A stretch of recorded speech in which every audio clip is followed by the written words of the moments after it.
Hi there everyone, welcome to my channel. So in this video we will talk about the importance of education. Before we start, I would like to say thank you so much to all my viewers, silent viewers, and supporters in my channel. Thank you for watching my videos. If you are new with my channel and then you like this video, please hit the like button. Don't forget to share and please support my channel guys by clicking the subscribe button. So let's begin. The importance of education. Education is of utmost importance for individuals, societies, and nations. It plays a pivotal role in personal growth, societal development, economic progress, and the overall well-being of communities. Here are some key reasons why education is considered vital. Number one, empowerment. Education empowers individuals by providing them with knowledge, skills, and competencies necessary to make informed decisions, pursue opportunities, and lead fulfilling lives. It equips people with critical thinking abilities, problem-solving skills, and the capacity to adapt to changing circumstances.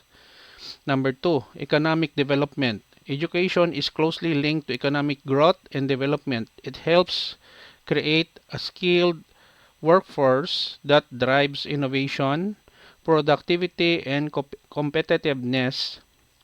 Well-educated individuals have better employment prospects, higher incomes, and contribute to building sustainable economies. Number three, societal social equality. Education promotes social equality by providing equal opportunities for all regardless of their background or circumstances. It helps break the cycle of poverty, reduces inequalities, and fosters social mobility. Education enables marginalized groups, including women, minorities, and individuals from low-income families to improve their socio-economic status and participate actively in society. Number four, health and well-being.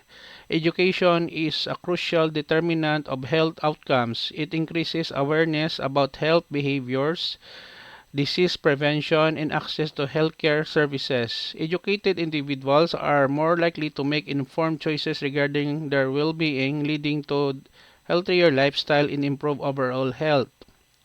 Number five, citizenship and democracy. Education plays a fundamental role in shaping responsible citizens and fostering democratic values. It promotes active civic participation, respect for diversity, and the understanding of democratic processes. Education equips individuals with the knowledge and skills to engage in informed debates, understand their rights and responsibilities, and contribute to the development of their communities and nations. Number six, personal development. Education goes beyond academic knowledge and contributes to holistic personal development. It nurtures creativity, self-expression, and critical thinking abilities. Education helps individuals develop their talents, interests, and passions, leading to self-fulfillment and a sense of purpose in life.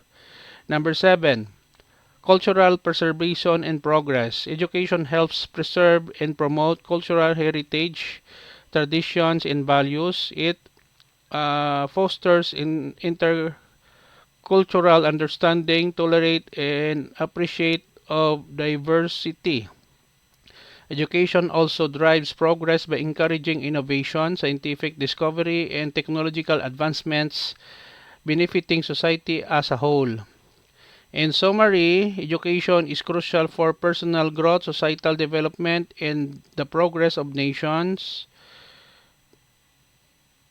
It empowers individuals, fosters economic prosperity, promotes social equality, improves health outcomes, strengthens democratic values, supports personal development, and contributes to cultural preservation and progress.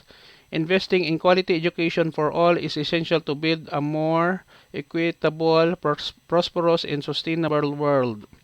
Okay guys, so this is the end of my presentation about importance of education. Thank you so much for watching. I hope that you have learned something new in this tutorial video. Don't forget to like, share, and please support my channel guys if you are new by clicking the subscribe button. See you in the next video tutorial guys. This is your friend Jake saying bye bye for now.